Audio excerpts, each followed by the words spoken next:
Welcome to my channel त्रिदेव ज्ञान सागर। इस channel पे मैं आप सब के लिए ऐसी कई रोचक जानकारियाँ लाती रहूँगी जो सनातन धर्म से जुड़े होंगे। तो चलिए आज का वीडियो स्टार्ट करते हैं। आज मैं आप सबको इस वीडियो में एक अद्भुत कथा सुनाने वाली हूँ, जहाँ पर भगवान विष्णु की माया को नारद मुनि भी नहीं समझ सके। एक बार की बात है, नारद मुनि ने भगवान विष्णु से पूछा, प्रभु आपकी माया क्या है?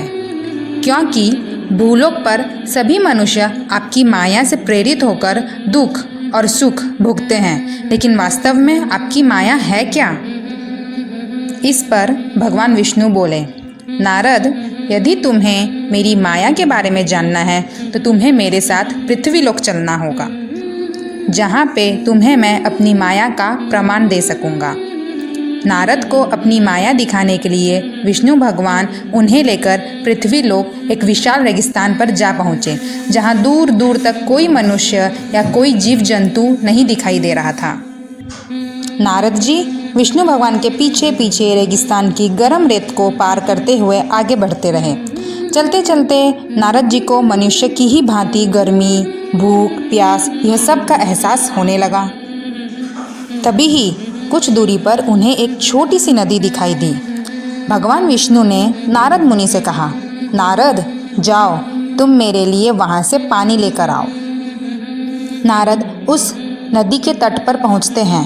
वह पानी लेने जाते ही हैं कि उन्हें एक सुंदर कन्या दिखाई देती है, जिसे देख नारद मुनि उस कन्या पर मोहित हो जाते हैं।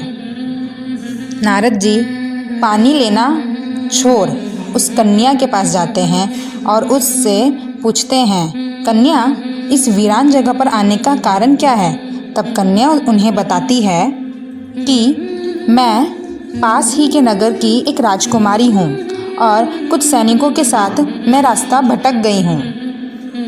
तब नारद मुनि कहते हैं, आओ, तुम्हें नगर मैं पहुँचाता हूँ। और ऐसा कह वह रास्ता ढूंढते ढूंढते उस राजकुमारी के साथ उसके नगर पहुँच जाते हैं।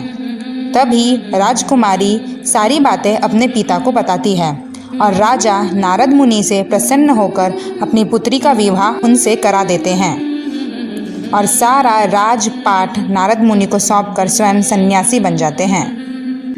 अब नारद मुनि तो राजा बन जाते हैं वहाँ के, और राजा के समान वह पूरे ऐशो आराम से अपनी ज़िंदगी का यापन करने लगते हैं।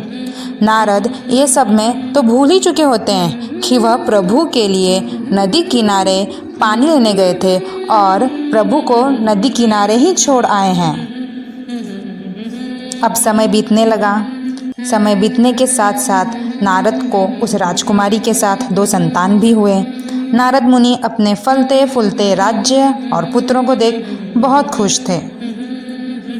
एक दिन अचानक उस राज्य में 3 दिन लगातार इतनी घंघोर वर्षा हुई कि पूरा राज्य बाढ़ में डूब गया। सभी लोग अपनी सुरक्षा के लिए इधर उधर भागने लगे। नारद मुनि भी एक नाव में अपनी पत्नी और दोनों बच्चों को लेकर सुरक्षित स्थान की खोज में चल दिए। पर बाढ़ इतना भयानक रूप ले चुका था कि राज्य से निकलते हुए नारद की पत्नी और उनके बच्चे नाव से नीचे गिर बह जाते हैं। नारद शोक करते हुए जैसे तैसे राज्य से बाहर उसी नदी के तट पर पहुंचते हैं, जहां पर वह अपने प्रभु को छोड़ उनके लिए पानी लाने गए थे। और नारद मुनि उसी नदी किनारे पर बैठ शोक करते हुए ज़ोर ज़ोर से रोने लगते हैं। शोक करते हुए रोते हुए वह एक ही बात बार बार कह रहे थे, मेरे बच्चे, पत्नी, सब कुछ तो नष्ट हो गया। अब मैं इस जीवन को जीकर क्या करूँगा? और जैसे ही नारद मुनि नदी में कूदने की कोशिश कर ही रहे थे कि तभी भगवान विष्णु उनका हाथ पकड़ लेते हैं।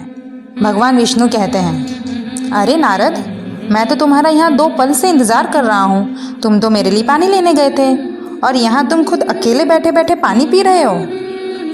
बस नारद मुनि भली भांति समझ जाते हैं कि अब तक जो कुछ भी उनके साथ घटित हुआ वह सब कुछ प्रभु विष्णु की ही तो माया थी।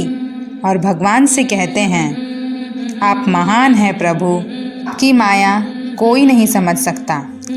कहते हुए कहते हैं नारायण नारायण। अगर मेरा वीडियो पसंद आया हो तो लाइक और शेयर करें और ऐसे ही रोचक जानकारियों के लिए मेरे YouTube चैनल त्रिदेव ज्ञान सागर को सब्सक्राइब करें एंड बेल आइकन प्रेस करें। Bye bye.